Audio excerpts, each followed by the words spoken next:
Sister Wives isn't a reality show anymore, just a paycheck machine held together with staged nonsense. After over a decade of parading their so-called real lives in front of the camera, the Brown family seems to have adopted a new production strategy. Give the audience as little actual content as possible while cashing the same old checks. The latest episodes of their long, sputtering reality show resemble less a window into polygamist family life and more a half-hearted attempt at recreating reality TV tropes from 2004. Eating bugs for shock value? Dragging a tough guy to the spa? Please. At this point, it's not just lazy, it's insulting. The family is clearly phoning it in. Janelle's grand adventure in New Orleans amounted to eating lunch. Christine's storyline is equally devoid of substance. As for the highly hyped sale of Coyote Pass, the cameras managed to miss every significant conversation. One moment, Mary's having a cryptic chat with Cody. The next, we're told the rest was so catastrophic they had to switch to lawyers. No footage, no transparency. Just vague narration over manufactured tension. The Browns want the perks of reality stardom without any of the vulnerability it requires. They drop just enough crumbs, murmurs of NDAs, hinted at conflicts, whispered legal settlements, to keep the more devoted fans intrigued. But the truth is, we'll never see the full picture, because they've stopped showing us anything meaningful. We hear about Cody and Robyn being kicked out of a family event for PDA, but with zero follow-up. Mary was allegedly pressured into signing some mysterious document, possibly regarding Coyote Pass, possibly more, but again, silence. Janelle won't clarify the estate situation or the sale. These aren't cliffhangers, they're cop-outs. The production budget appears to be as apathetic as the cast. New Orleans, one of the most visually rich, culturally vibrant cities in the country, reduced to a sad meal of drugstore snacks dumped into plastic cups.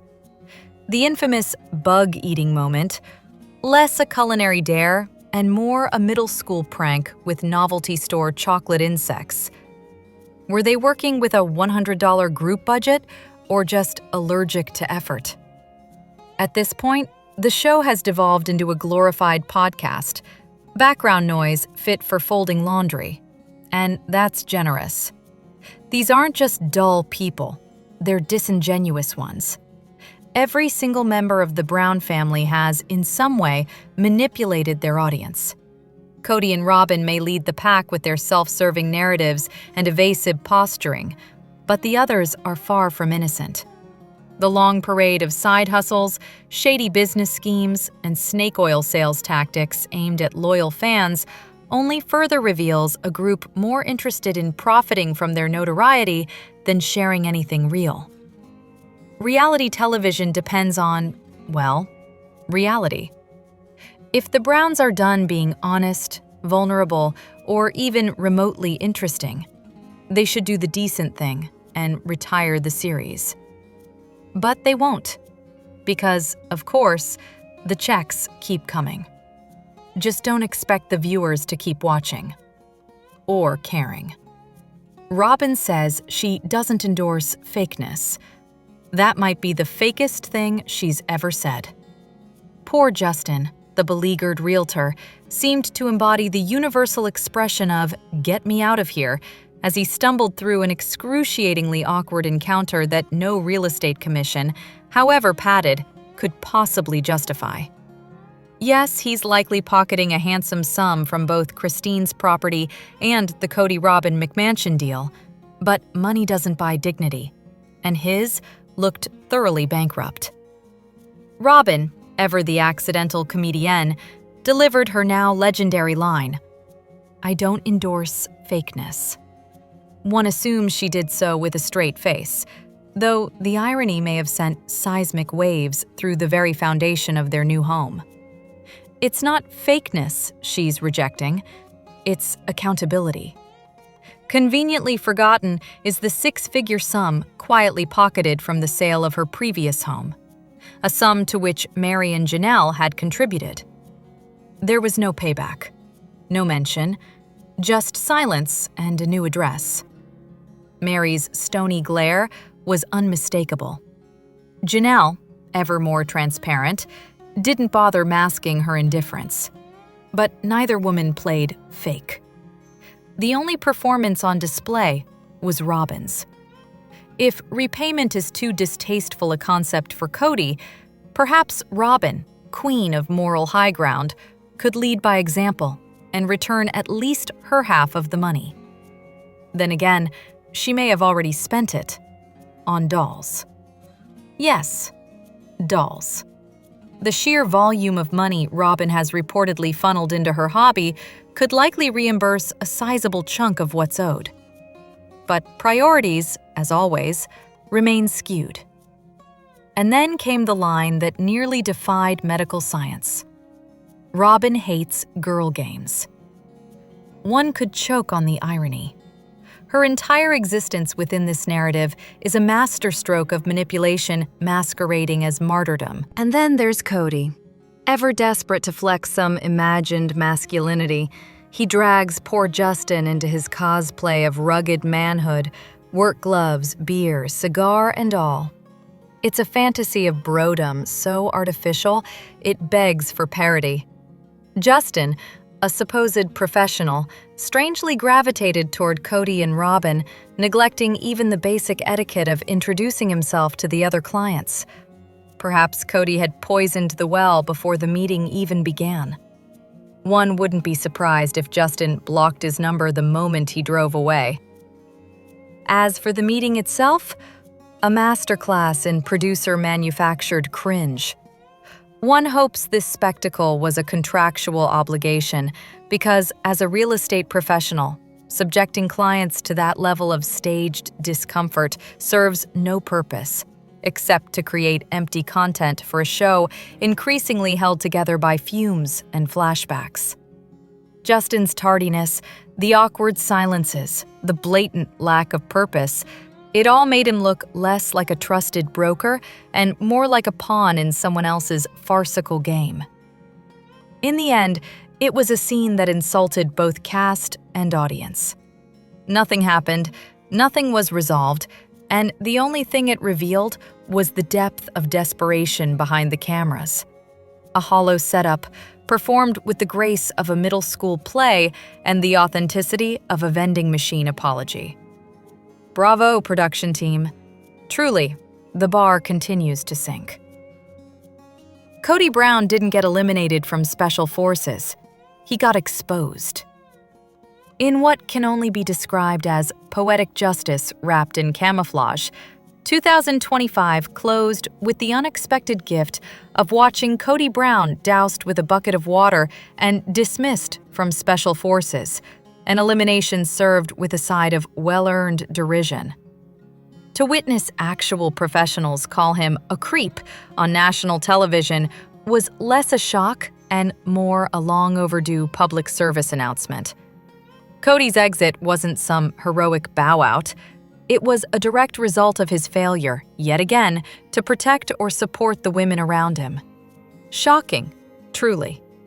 The man who has made a career of performative masculinity was booted from a challenge that requires real strength. Not biceps, but backbone, teamwork, and emotional maturity. Unsurprisingly, Cody brought none of the above. His laughable attempt to prove himself as some kind of elite man warrior culminated in a personal fantasy of playing soldier, mistaking bravado for character.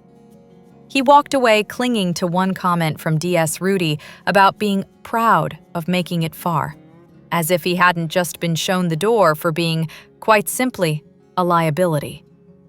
Cody missed the point entirely, as always. Teamwork, accountability, introspection? These are foreign concepts to a man who's built a legacy on self-interest dressed up as spiritual leadership. The drama didn't stop there. Robyn, his alleged soulmate and last-standing partner, reportedly refused to attend a dinner because she couldn't trust herself not to physically lash out at one of the other women. So much for her perpetual damsel routine. The meek facade has cracked, revealing the bitter territorial instinct beneath. Of course, Cody twisted the narrative into Robyn wanting to kill someone, because nothing says loving husband like throwing your spouse under the bus on national television. Meanwhile, Cody continues clawing for relevance outside the sister wives bubble, apparently blind to the reality that Robyn, his last fan, has become more of a chain than a cheerleader. As the world watches him spiral into buffoonery, even the once envious glow that Robyn wore like a badge is starting to look more like a spotlight of embarrassment. The Cody Robyn fairy tale is rotting at the roots, and the global audience is not only noticing, it's celebrating. And yet, amid all this beautifully televised downfall, the most tragic subplot remains the children. Some have publicly supported him, seemingly unaware that their father has now publicly walked back every regret he's ever voiced. The message was clear. He doesn't feel bad, he hasn't changed, and he won't. That's the man he is, regretless, oblivious, and entirely committed to the fiction of his own nobility. The sooner his children recognize this truth, the better off they'll be.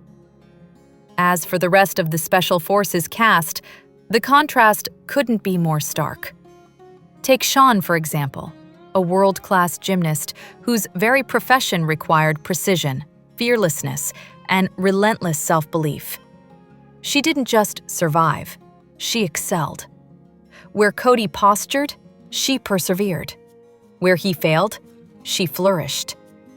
In the end, Special Forces didn't just remove Cody, it revealed him. Stripped of his enablers, his wives, and his carefully edited screen time, he floundered. What's left is a man still chasing manhood like a boy in a costume, oblivious to the fact that no one's saluting. Robyn Brown didn't just play the game, she rigged the whole show. There are few expressions more insufferable than Robyn's self-satisfied smirk.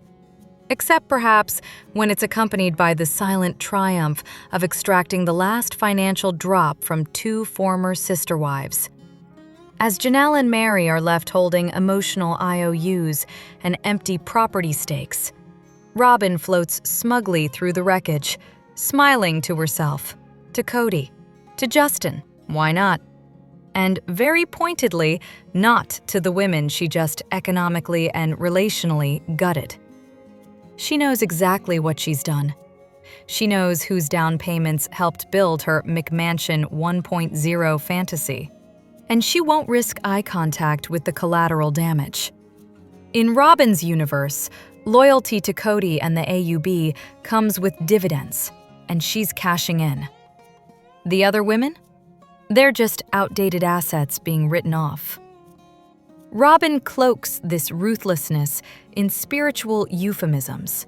She's letting go of relationships that no longer serve her. Translation?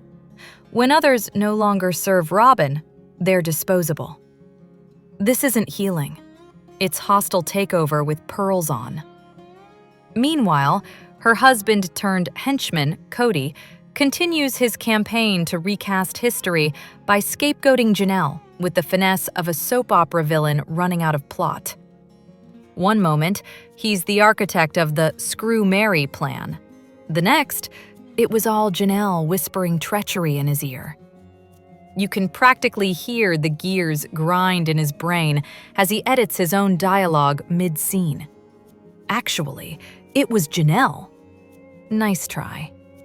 The footage of Janelle encouraging Mary to lawyer up exists. So does common sense. Janelle expressing time-sensitive concerns isn't the same as launching a real estate coup. Yet, she's the one getting the villain edit, because the truth doesn't serve the Robyn Cody PR department. It's all part of a broader performance, complete with a therapist and a so-called apology tour that somehow ranked below mustache grooming on Cody's list of priorities. If he really wanted to show contrition, Perhaps he should have started by showing his face at Coyote Pass, literally. The refusal to look his ex-wives in the eye is less about shame and more about a lack of basic respect. And then there's the unrelenting narrative spin. Robyn gazing everywhere but at the interviewer, her eyes darting like someone searching for the next best excuse. The claim that the ex-wives turned the kids against Cody is a particularly galling deflection. The implication is that these three women, who raised their children under Cody's increasingly erratic reign, somehow orchestrated mass alienation, while Robyn, benevolent saint of Flagstaff, remained above it all. If anything pushed those kids away, it was the hypocritical theatrics of their father and his fourth and only remaining wife. They couldn't even summon the grace to arrive on time to a critical family meeting. After everything the other women endured, Robyn and Cody couldn't manage the barest gesture of decency, a punctual apology. Not that one was ever coming. Robyn can't fake warmth convincingly, and Cody's remorse is always retrofitted for his latest camera confession. Let's not forget their long-running game of "it wasn't me." Whether it's Janelle allegedly plotting to defraud Mary, Christine poisoning the kids, or the ever-present specter of Mary's emotional collapse being ignored, it always traces back to Robyn as the silent puppeteer. The infamous catfish saga? Robyn was the one who broke the news. The kids' estrangement? Robyn benefits the most. The emotional and financial fallout? Mary, Janelle, and Christine bore it. Robyn never did. They lost a husband and a father. Robyn lost nothing. Her position never wavered. That's not coincidence. That's design. And speaking of design, there was no more chilling moment than that dinner in Alaska. Mary, unraveling at the seams, hinted she might disappear altogether. The table froze.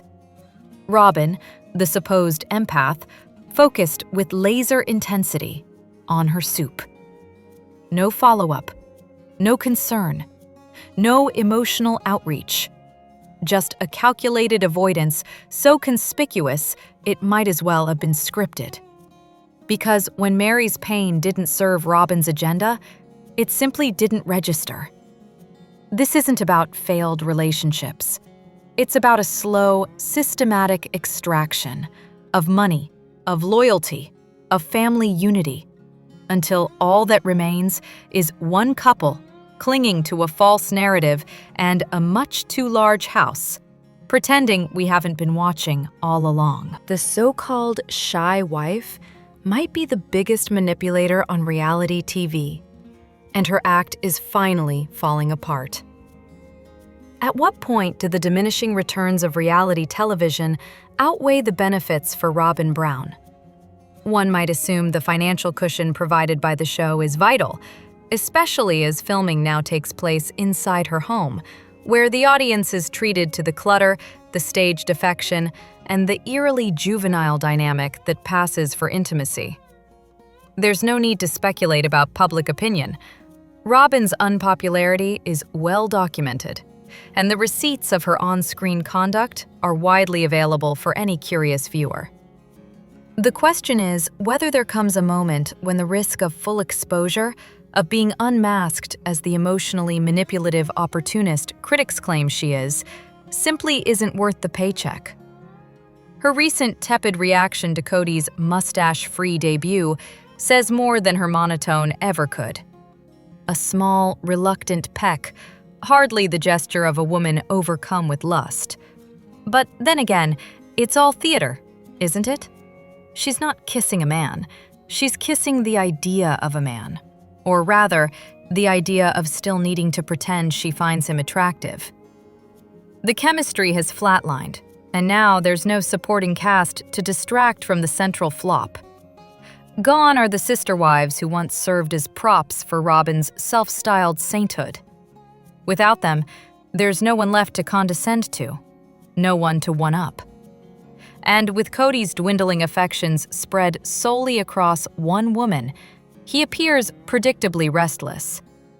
She's lost the performance thrill of part-time polygamy, and he's stuck in a monogamous setup neither of them seems remotely suited for. That's the bitter irony. Robyn was never auditioning for monogamy. She was auditioning for camera time, cash flow, and just enough shared husband to avoid full-time obligation.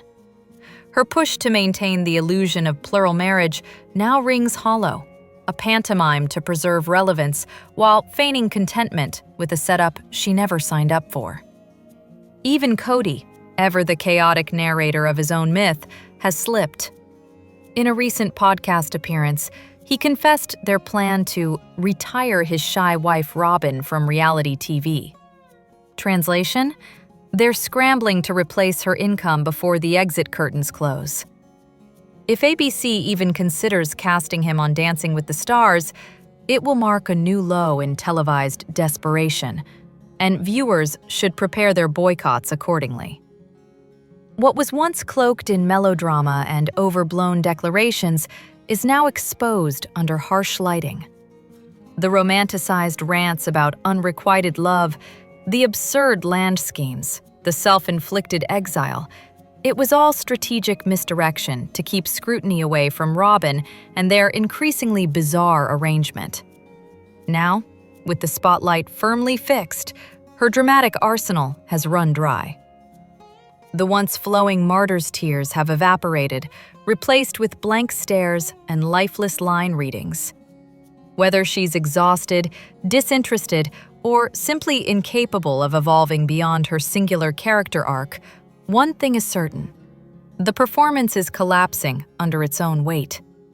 And frankly, it's about time. Never envy the woman who won. Robyn Brown is living proof that the prize might be the punishment. Robyn Brown's performance as Cody Brown's true love has taken a curious turn, one that now resembles reluctant obligation more than wedded bliss.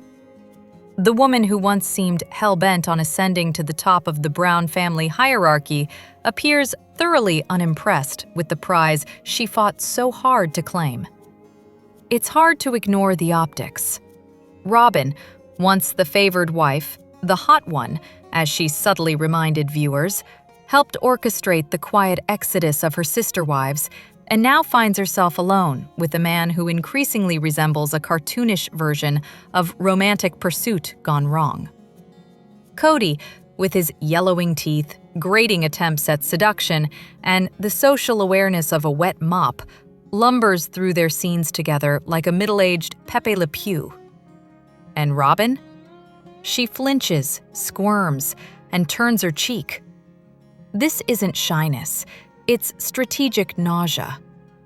Despite Cody's unrelenting advances, Robyn exudes the energy of someone who has completed the mission and now wants a refund.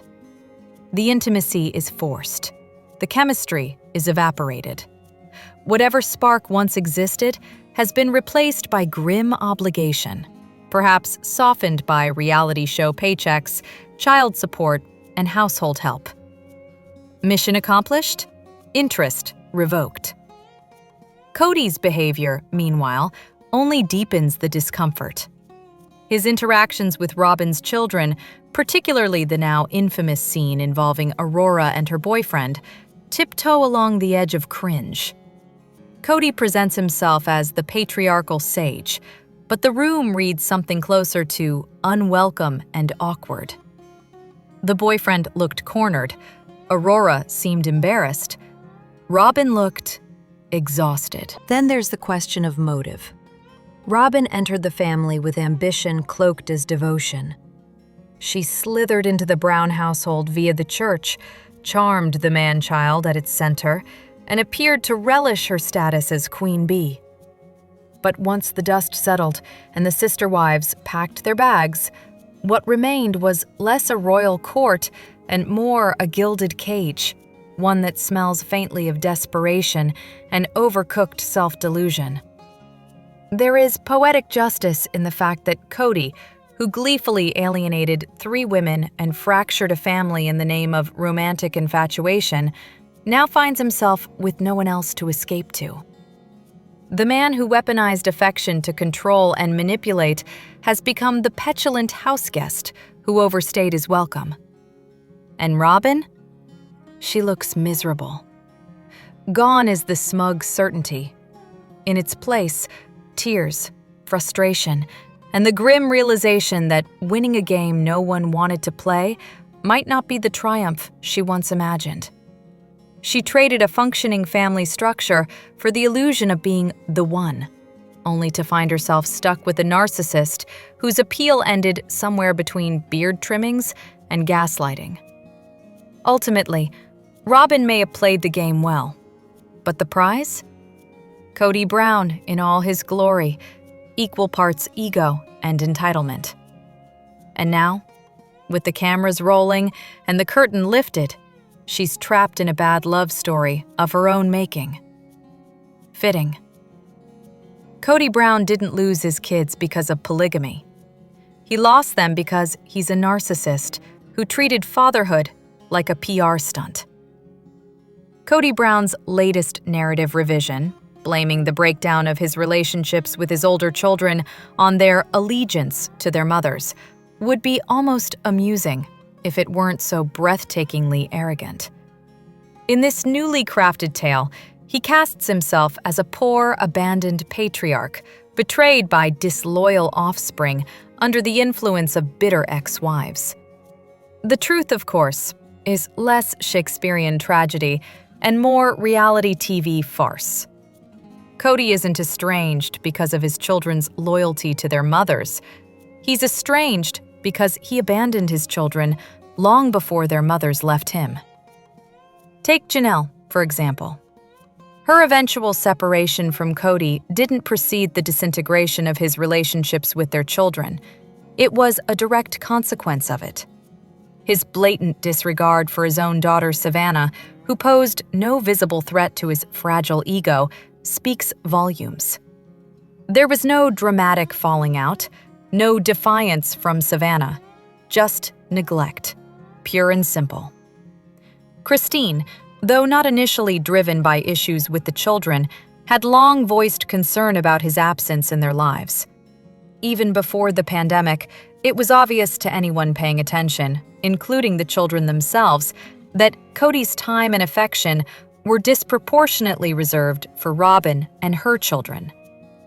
That imbalance didn't emerge with COVID, it predated it by years.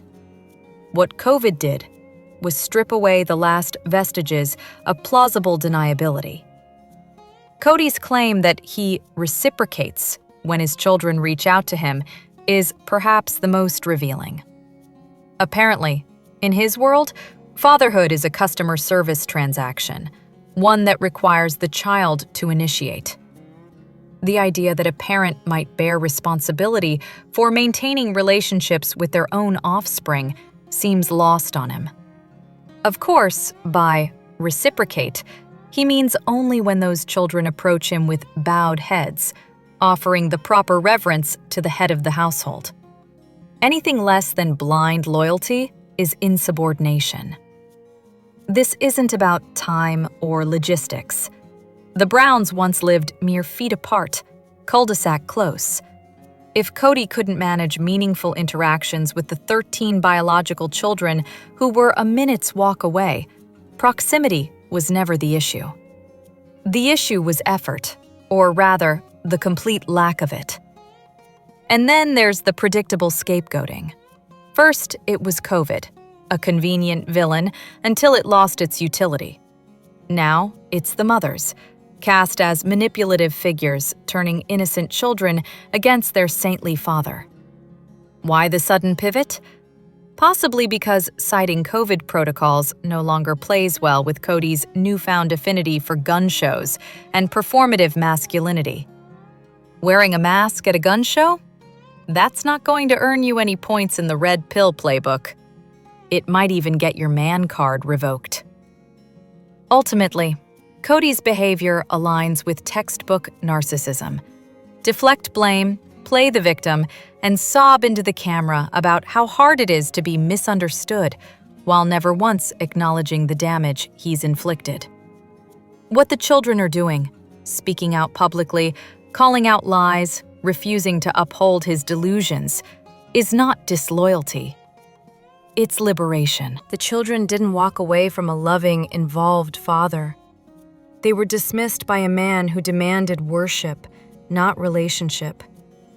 The fractures didn't start with divorce. They started a decade earlier with neglect, favoritism, and a pathological inability to self-reflect. And while polygamy may have provided the script, Cody directed the show. He just didn't expect the cast to revolt.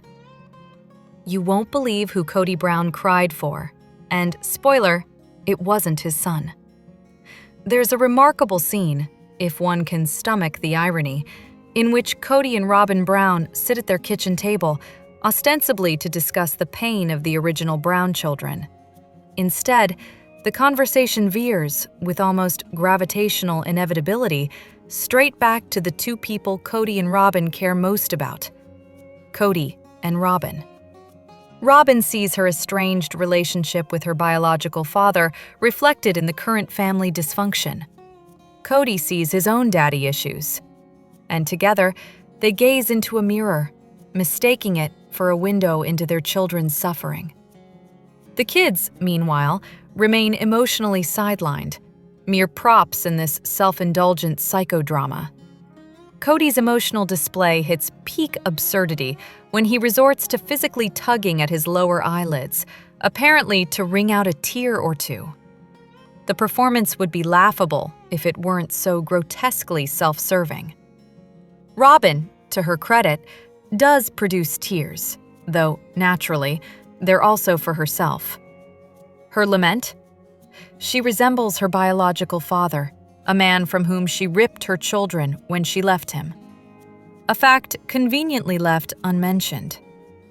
Let's dwell briefly on that tearful epiphany. Robyn claims she looks like her father, yet side-by-side comparisons with high school photos tell a different story. She doesn't resemble her father so much as Alice, another familiar figure. But accuracy rarely interferes with the Brown family's chosen narratives. Then there's the emotional high point, or low, depending on your tolerance for performative grief, when Cody cries over not reconciling with his own father before his death. Not, as one might expect, over failing to mend things with his own son, who is very much alive and enduring the consequences of his father's narcissism. The misdirected regret is staggering. What's clear is this: any reflection on generational trauma is purely cosmetic. There's no genuine attempt to break harmful cycles, only a self-congratulatory wallow in them. Cody and Robyn aren't transcending the past, they're replicating it, rebranding dysfunction as depth. At this stage, their relationship seems less a romantic partnership and more a closed-circuit ego loop.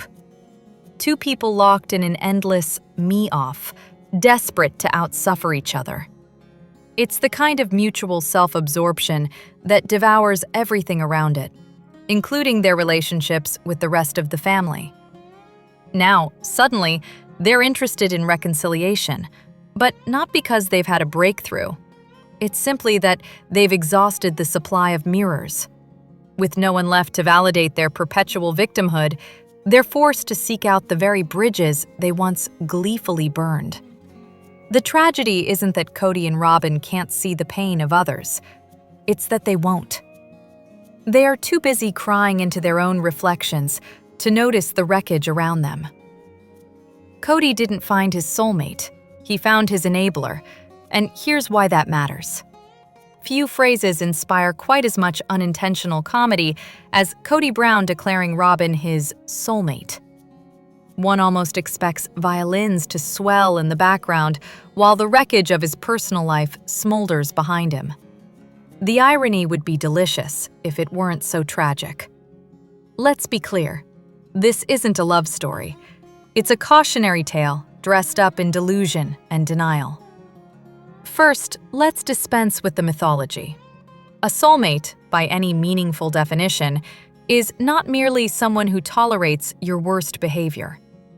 A soulmate challenges, elevates, and draws out the best version of you. What Cody and Robyn have is not a divine connection.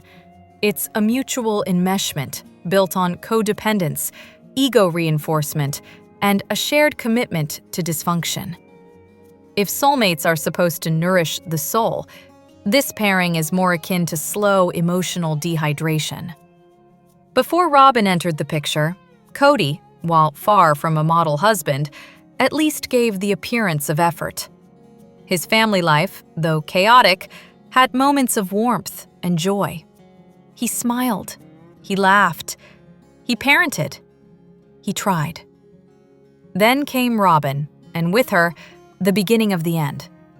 One by one, his marriages crumbled, his relationships with his children fractured, and his once lively demeanor dimmed into bitterness and performative martyrdom.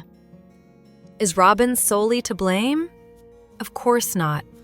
The seeds of Cody's regression were always there, lying dormant beneath his sun-bleached curls.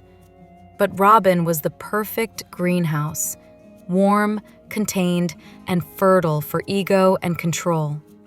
Together, they cultivated a version of Cody that's less patriarch and more parody. Angry, isolated, perpetually misunderstood, and utterly unrecognizable from the man he once pretended to be. And let's not overlook Robyn herself, who now appears as disillusioned as the rest of us.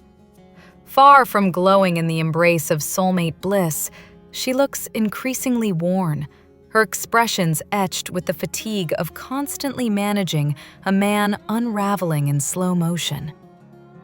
If this is what soulmates look like, then it's less meant to be and more mistake that metastasized. Their relationship dynamic is not romantic. It's transactional. Cody enables Robyn's manipulations with fervor, giving her free rein to meddle in family affairs a good plural husband would have cordoned off. Meanwhile, Robyn enables Cody's descent into what can only be described as a midlife crisis powered by protein powder and unchecked narcissism. His physical transformation is matched only by the emotional regression, an angry, muscle-bound husk with the emotional range of a wet sock. And still, they chant the soulmate mantra as though repetition will make it true. But saying it doesn't make it so. If you must announce it constantly, chances are you're the only ones buying it. The performance is transparent. The audience is no longer applauding. And if this is living the dream, then it's a dream best left unshared. Because at the end of the day, to be someone's soulmate, one must actually have a soul. And this show? It's all facade, no foundation. Just pride, decay, and a front row seat to poetic justice. Pass the snacks. Everyone drags Robyn, but here's the truth. Janelle was Robyn before Robyn ever showed up. At this point, Janelle Brown appears to be operating in power-saving mode, just enough engagement to stay on the air, not a watt more. Her presence on Sister Wives now feels like an obligation she's quietly detaching from, one clipped sentence at a time. Gone is the veneer of unity, or even the faintest pretense of interest in her fellow castmates. Her silence on her relationship with Christine speaks volumes, as does her nonchalant attitude toward Mary's potential financial shafting. And while there's no contractual sisterhood anymore, there is, or was, a thing called basic decency, especially considering Mary supported Janelle through the logistics of selling property and was a presence for the children in the wake of Garrison's passing. Janelle's response? Silence wrapped in indifference. But then, emotional evasion has always been Janelle's signature move. The Teflon Queen label wasn't an accident. Confrontation simply isn't part of her toolset. Instead, she opts for strategic back-channeling, often working around people rather than through them. For years, she wielded quiet influence over Cody, a dynamic that kept her largely insulated from the drama engulfing the other wives. Not because she was above it, but because she was busy playing her own angle. Now, her communication style seems to reflect her level of investment. Minimal. Every mumbled, "I don't know," "yes," or "whatever," is a testament to just how done she is. Watching her trail off mid-sentence has become an exercise in audience patience. She's clearly exhausted, uninterested, and disengaged. In other words, perfect for someone looking to exit stage left. Let's not forget, Janelle has always been about Janelle. This isn't a transformation, it's a reveal. The woman who once proudly escaped to the movies alone after a workday, while her eldest child handled breakfast duty for the younger siblings, hasn't evolved so much as stopped pretending. Her children's struggles, past and present, often take a back seat to her own ambitions. Whether it was leaving Las Vegas just as one child was settling in, or watching another lose a scholarship while she relocated to a trailer, Janelle made it clear, personal goals first, collateral damage second. Even when she began to push back against the family's ill-fated business schemes, hello, my sister wife's closet, it wasn't out of moral objection, but simple ROI calculation. She saw no profit, so she saw no point. Behind her pragmatic facade lies a shrewd self-interest that predates even Robyn's infamous arrival. In fact, Janelle was effectively playing the Robyn role before Robyn had a chance to audition, prioritizing proximity to Cody and her own security long before the show's dynamics turned overtly performative. And now, after unimaginable personal tragedy, the loss of a son, in part tied to the suffocating environment the show fostered, Janelle remains.